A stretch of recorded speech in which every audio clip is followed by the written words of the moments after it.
तो आइए शुरू करते हैं आज की वीडियो में एक पुरअसरार नॉवल, वो कौन था। Episode number 7। मनवाला के जाने के बाद मैं दफ्तर से उठकर सीधा घर आया। माँ के साथ हस्बे मामूल नाश्ता किया, फिर 2 घंटे बाद लिबास तब्दील करके बाहर जाने के इरादे से निकला तो माँ ने रोककर कहा, मैंने कल तुम्हें बेगम नफीस की मौजूदगी की वजह से अपने साथ ले जाना कुछ मुनासिब नहीं समझा था, लेकिन बेटा तुम किसी वक्त मौका निकाल कर खड़े खड़े फाखरा की अयादत जरूर कराना। अम्मी, क्या फाखरा की तबीयत ज्यादा खराब है? नहीं बेटा, बुखार है, तशवीश की कोई बात नहीं, लेकिन फिर भी तुम्हारा जाना जरूरी है। मेरे सिलसिले में कोई बात निकली थी क्या? हाँ। माँ के चेहरे पर एक अजीब मुस्कुराहट थी। वो मेरी भलाई लेते हुए बोली, मैंने बातों बातों में बेगम नफीस से शादी को मुलतवी करने का शिकवा किया तो उन्होंने एक अजीब बात बताई। वो क्या अम्मी? मेरा ख्याल है कि बेगम नफीस ने मुझसे गलत बयानी नहीं की थी, बल्कि उनके एक वाकिफकार ने उन्हें लंदन में किसी अजीज की मौत की गलत इत्तला दे दी थी। मैं समझा नहीं अम्मी, किसी करीबी वाकिफकार को मौत की गलत इत्तला देने की क्या जरूरत थी? अरे बेटा, कुछ पढ़े लिखे जाहिल लोग इस किस्म का भोंडा मजाक भी कर देते हैं, लेकिन हैरत की बात यह है कि हमसे अपनी मजबूरी का तस्करा करने के बाद जब बेगम नफीस ने उन साहब के घर जाकर पुरसा देने की कोशिश की तो मौसूफ ने सिरे से ये बात तस्लीम करने से इनकार कर दिया कि उन्होंने मौत की इत्तला दी थी। बाद में नफीस बेगम को लंदन फोन करके तस्दीक करने पड़ी तो यही मालूम हुआ कि उनके तो अजीज जिंदा हैं। बेगम नफीस मुझसे शर्मिंदगी और माजरत का इजहार कर रही थी और अब उन्होंने सारे फैसले करने का इख्तियार मुझे सौंप दिया है। मेरे दिल की धड़कन तेज होने लगी। जोगिया ने कहा था कि अगर मैंने वालिद साहब की मौत के जिम्मेदारों का सुराग लगाए बगैर शादी की तो फाखरा की जिंदगी खतरे में पड़ जाएगी, जिसका गम मेरी वालिदा की सेहत पर भी पूरी तरह असरअंदाज हो सकता था। हो सकता है कि जिस शख्स ने बेगम नफीस को लंदन वाले अजीज की मौत की इत्तला दी हो, उसका जहन भी वक्ती तौर पर किसी तागूती कुव्वत के ज़ेरे असर रहा हो। मेरे जहन में ये ख्याल बड़ी तेजी से उभरा। फाखरा की फोन कॉल और मिस मनवाला की मिसाल भी मेरे सामने थी। अमित मेहता ने जिस अंदाज में अपना इस्तीफा पेश किया वो भी हैरान कुन था। किस सोच में गुम हो गए हो बेटा? तुम्हें तो खुश होना चाहिए था कि अब तुम्हारी और फाखरा की शादी के तमाम इख्तियारात मुझे हासिल हो गए हैं। मैं भी यही सोच रहा था अम्मी। अब चूंकि सारे फैसलों का हक आपको है, इसलिए मैं मशवरा दूंगा कि फिलहाल 2 माह तक इस मौजू को ना छेड़ा जाए तो मुनासिब होगा। क्या मतलब बेटा? दरअसल मैं शादी के मुलतवी होने के सिलसिले में अपने कुछ करीबी दोस्तों को सूरत हाल से आगाह कर चुका हूँ, इसलिए अम्मी। ओह, मैं तुम्हारा मतलब समझ रही हूँ बेटा। तुम्हारी बात चूंकि माकूल है, इसलिए मैं बहरहाल 2 माह और इंतजार कर लूंगी, लेकिन शादी की तारीख हफ्ते अशरे में बेगम नफीस से मिलकर तय कर लूंगी ताकि जरूरी रसूमात का इंतजाम कबल अज वक्त हो सके। जैसे आपकी खुशी अम्मी। मैं ये कहता हुआ बाहर आ गया जहाँ मेरा ड्राइवर कार के पास पहले से मौजूद था। यहाँ मैं ये वजाहत जरूरी समझता हूँ कि वालिद साहब की पुरअसरार मौत के बाद मैंने माँ के बेहद इसरार पर एक नौजवान ड्राइवर और रख लिया था जो शाम 5 बजे से लेकर रात 12 बजे की ड्यूटी सर अंजाम देता था। ड्राइवर होने के साथ साथ वो मेरा बॉडी गार्ड भी था। चुनाचे ड्यूटी के दौरान वो हमेशा मुसल्ला रहता था। गाड़ी मेरी कोठी के अहाते से बाहर निकली तो मैंने ड्राइवर को सिविल लाइंस एरिया के बाजार चलने की हदायत दी, जहां हर चीज महंगी मगर एक नंबर की मिलती थी। वालिदा की जुबानी शादी की बात सुनकर मेरे जहन में फिर जोगिया और रमेश के नाम गड़मट होने लगे। जोगिया एक बार सामने आकर गायब हो गया था, जबकि रमेश ने या किसी ने रमेश बनकर से फोन पर बात की थी। मैं इकरार कर चुका हूँ कि फाखरा मुझे भी पसंद थी।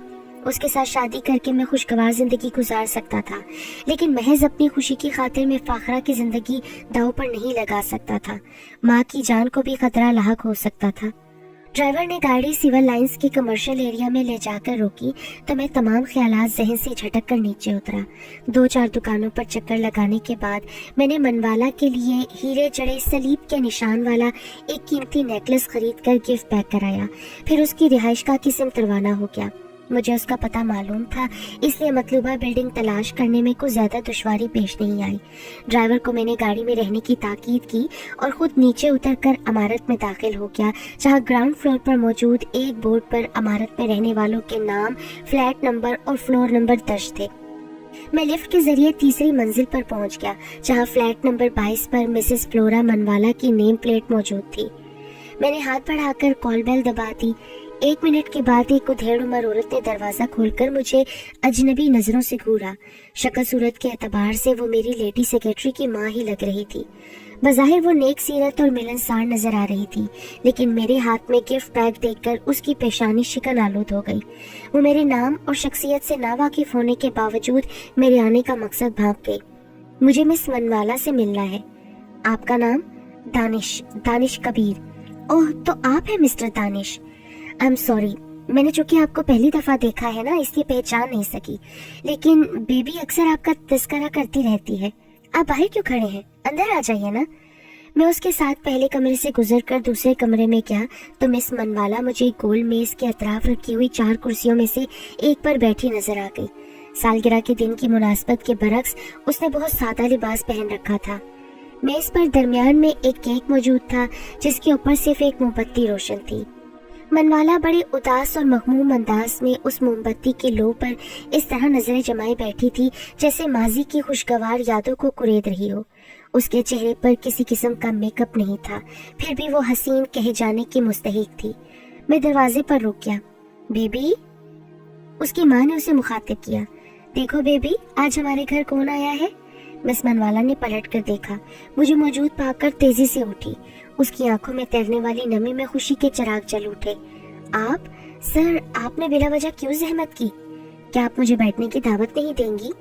सॉरी सर, उसने मुस्कुराकर कहा, फिर बड़े महबूबाना अंदाज में मेज की तरफ चलने का इशारा किया।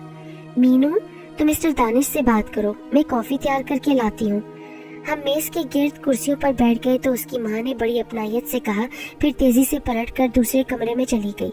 मीनू, आपकी मम्मी ने आपका बड़ा खूबसूरत नाम रखा है। इस नाम के जुमले हकूक महफूज तो नहीं है ना?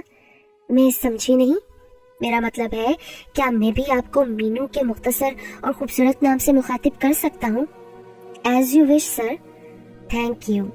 मैंने उसकी आंखों में दूर तक झांकते हुए गिफ्ट बैग उसकी तरफ बढ़ाकर कहा, आपकी सालगिरह की खुशी के मौके पर मेरी जानिब से एक हकीर तोहफा। आपने बिला वजह जहमत की सर। मैं आपको बता चुकी थी कि छोटे भाई की मौत के बाद से प्लीज, खुदा को जो कुछ मंजूर होता है वो होकर रहता है, बंदा कुछ भी नहीं कर सकता। लेकिन मेरा जाती नजरिया है कि इंसान को हर हाल में उस कादर मुतलक का शुक्र अदा करना चाहिए। उसकी वालिदा कॉफी लेकर आ गई तो मैंने मौजू बदलते हुए कहा, मुझे अफसोस है कि मैंने किसी दावत के बगैर यहाँ आकर आपको मेजबानी करने की जहमत से दो चार कर दिया, लेकिन इस गिफ्ट का तो कोई कसूर नहीं है ना, जो बेचारा अभी तक डब्बे में बंद आपकी तवज्जो का तलबकार है। मनवाला ने मेरी खुशी की खातिर गिफ्ट बैग खोला। उसकी नजरें एक लम्हे को नेकलेस की चकाचौंध पर जमकर रह गई। उसने मेरा तोहफा अपनी माँ को दिखाया तो वो मध्यम आवाज में बोली, आप गरीब खाने पर आ गए थे, यही हमारी इज्जत अफजाई के लिए बहुत था। इतने कीमती तोहफे की क्या जरूरत थी बेटा? खुदा का शुक्र है कि आपने मुझे प्यार से मुखातिब किया, वरना कुछ लोग तो मुझसे अभी तक इस बात पर खफा हैं कि मैंने यहाँ आने की जरूरत ही क्यों की। मैंने मनवाला की तरफ कनखियों से देखते हुए कहा, आप किसकी बात कर रहे हैं? क्या आप बिल्डिंग के किसी रहने वाले ने कुछ कहा है आपको? उसकी माँ ने पूछा। जी नहीं, किसी गैर ने ऐसी बात की होती तो मुझे इतना दुख ना होता, लेकिन जब घर का बंदा ही दुश्मनी पर उतर आए तो शरीफ आदमी को चुल्लू भर पानी में डूब मरना चाहिए। आपका क्या ख्याल है? किस सिलसिले में? मनवाला की माँ ने बदस्तूर हैरत से पूछा। मनवाला अपनी बेसाख्ता हंसी जब्त न कर सकी। आपको इतना कीमती तोहफा नहीं देना चाहिए था सर, मैंने सिर्फ इतना ही तो कहा था, इसमें बुरा मानने की क्या बात है? कुछ और कहना बाकी रह गया हो तो वो भी कह डालिए। आपके घर पर बैठा हूँ, जितना जी चाहे बुरा भला कह लीजिए। आई सी, मनवाला की माँ ने बातों का मफहूम भांपते हुए कहा।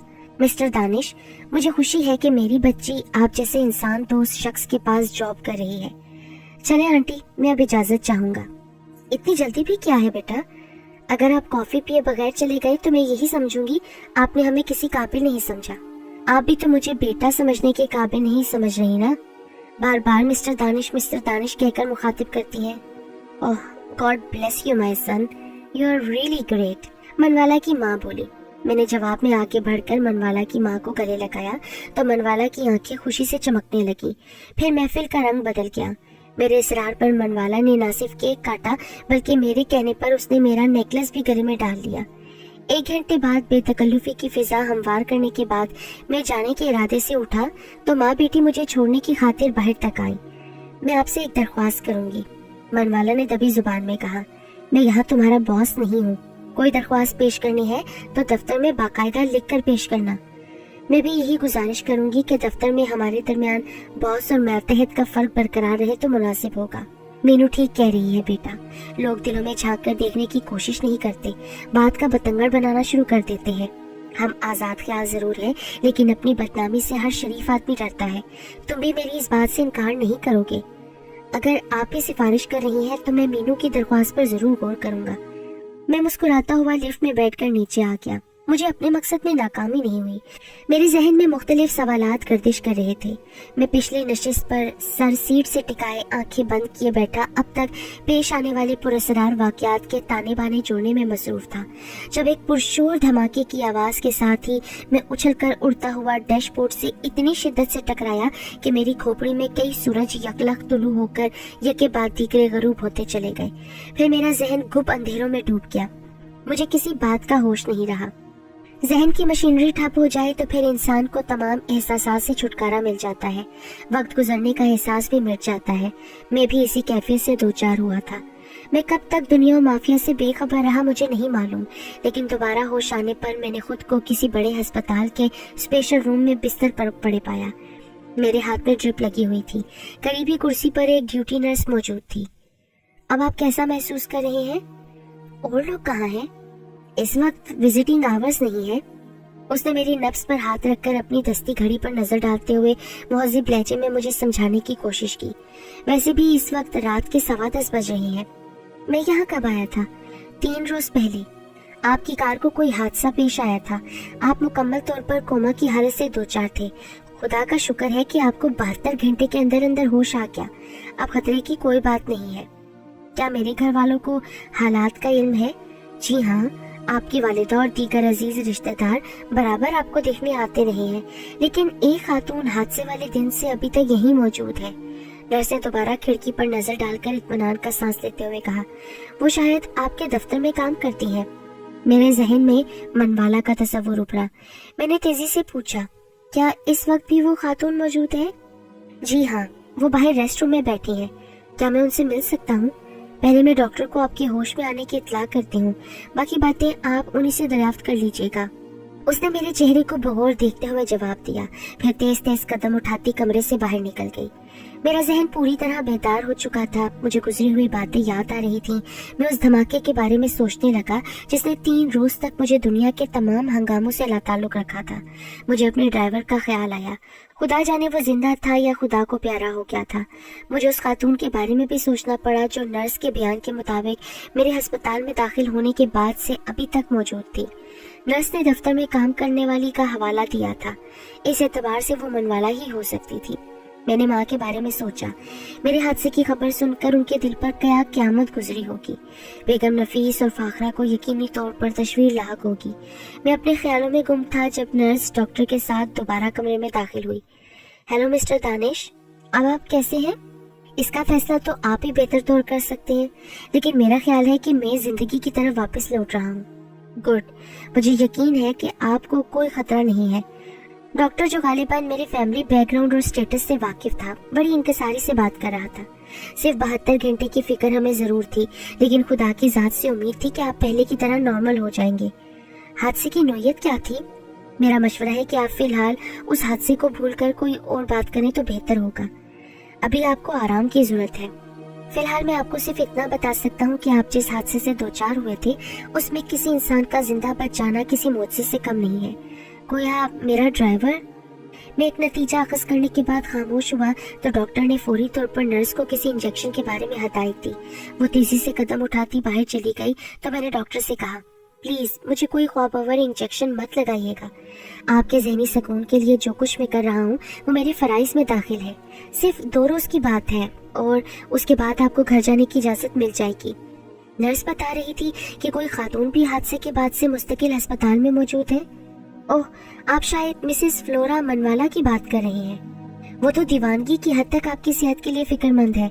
शायद आपका और मनवाला फैमिली का कोई पुराना ताल्लुक है। क्या मैं 1 मिनट के लिए उससे मिल सकता हूँ? मनवाला का नाम सुनकर मुझे ताज्जुब हुआ।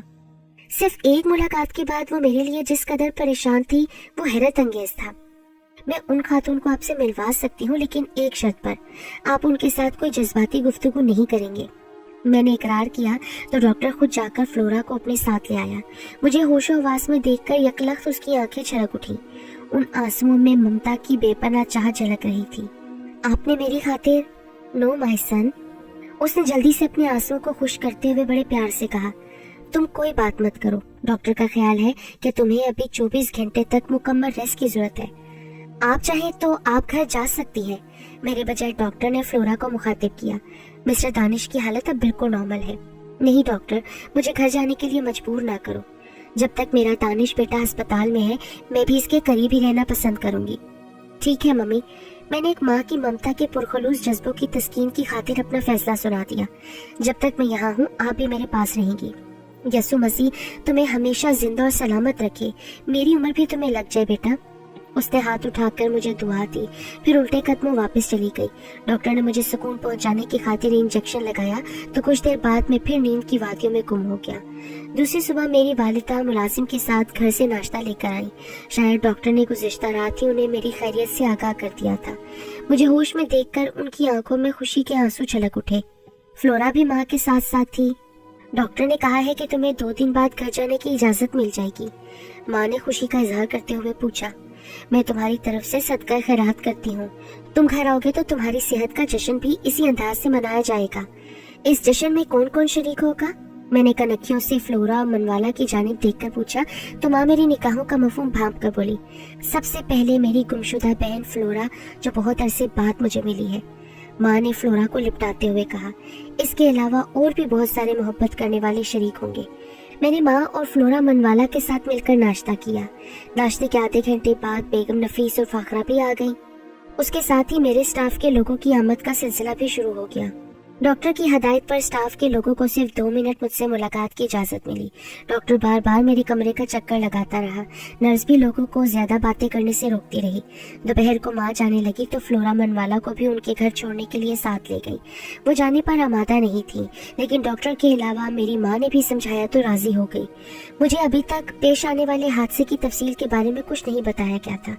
एक दिन और गुजर गया। फिर दूसरे दिन में दोपहर को लंच के बाद सोने के इरादे से लेटा तो दिन की ड्यूटी वाली नर्स, जिसका नाम रुखसाना था, मेरे करीब आकर खड़ी हो गई।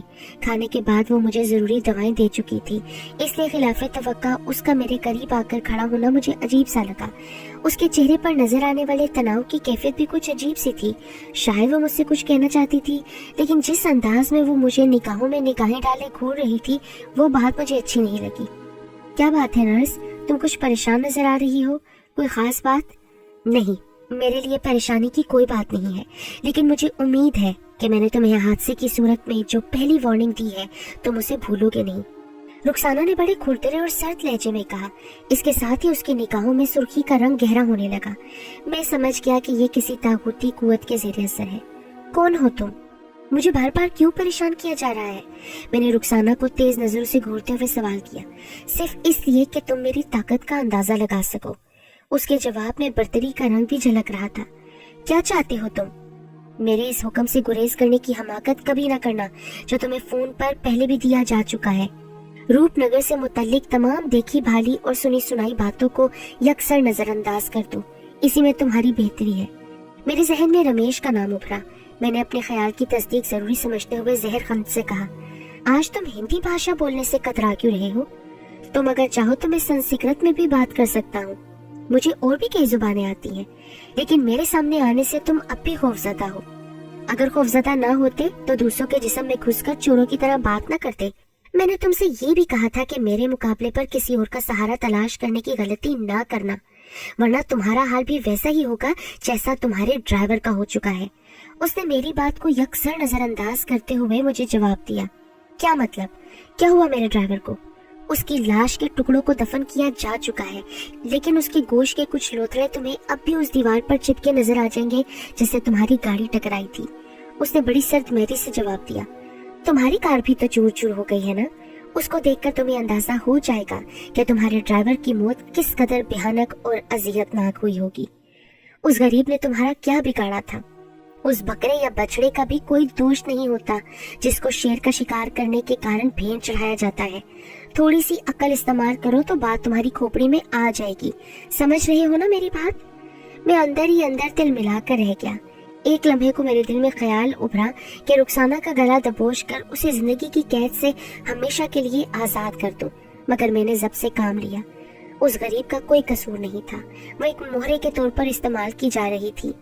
उसके तो फरिश्तों को भी इस बात का इल्म रहा होगा कि इस वक्त उसके जिस्म और दिलो दिमाग पर किसी शैतान का कब्जा था। मैं कुछ देर खामोश रहा तो उसने सरसराती आवाज में दरियाफ्त किया, किस विचार में गुम हो? तुमने मेरी बात का कोई जवाब नहीं दिया। क्या जवाब दूं? मैंने हकारत से कहा, जो कुछ बीत चुका है उसे भूल जाओ। तुम्हारा ताल्लुक जिस धर्म से है उसमें मरने वाले दोबारा किसी रूप में भी धरती पर वापस नहीं आते। गड़े मुर्दे उखाड़ने से तुम्हें कुछ हासिल ना होगा। तुमने ज्यादा उछल कूद करने की कोशिश की तो तुम्हारी माँ का जीवन भी खतरे में पड़ जाएगा। मेरे बाप ने तुम्हारा क्या बिगाड़ा था? मैंने दिल पर जबर करते हुए संजीदगी से पूछा। उसे किस जुर्म की पादाश में सजा दी गई है? गंद को खंगालने से तुम्हें कोई फायदा नहीं होगा। तुम्हारे लिए केवल एक ही रास्ता है, मेरी आज्ञा का पालन करो। पीछे पलट कर देखने की कोशिश करोगे तो और भी बहुत कुछ खो दोगे। तो फिर एक शर्त मेरी भी है, तुम भी साई की तरह मेरा ताकुब करना खत्म कर दो। गुरु से ठठोल कर रहे हो? उसने मेरा मजाक उड़ाते हुए जवाब दिया, क्या संसार की सारी सुंदरता से तुम्हारा मन अचाट हो गया है?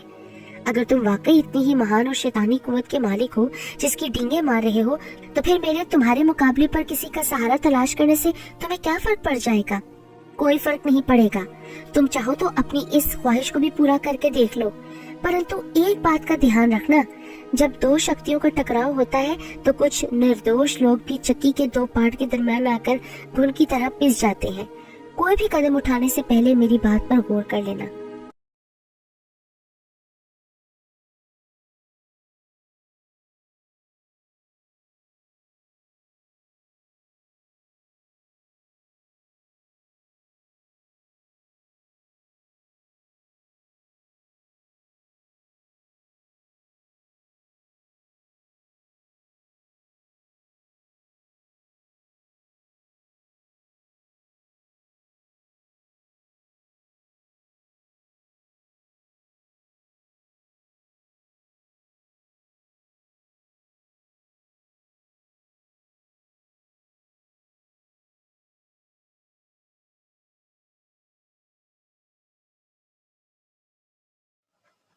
अगर आपको हमारी वीडियो पसंद आती है तो वीडियो को लाइक कीजिए और मुझे कमेंट्स में बताइए आपको वीडियो कैसी लगी और चैनल को ज़रूर सब्सक्राइब कीजिए।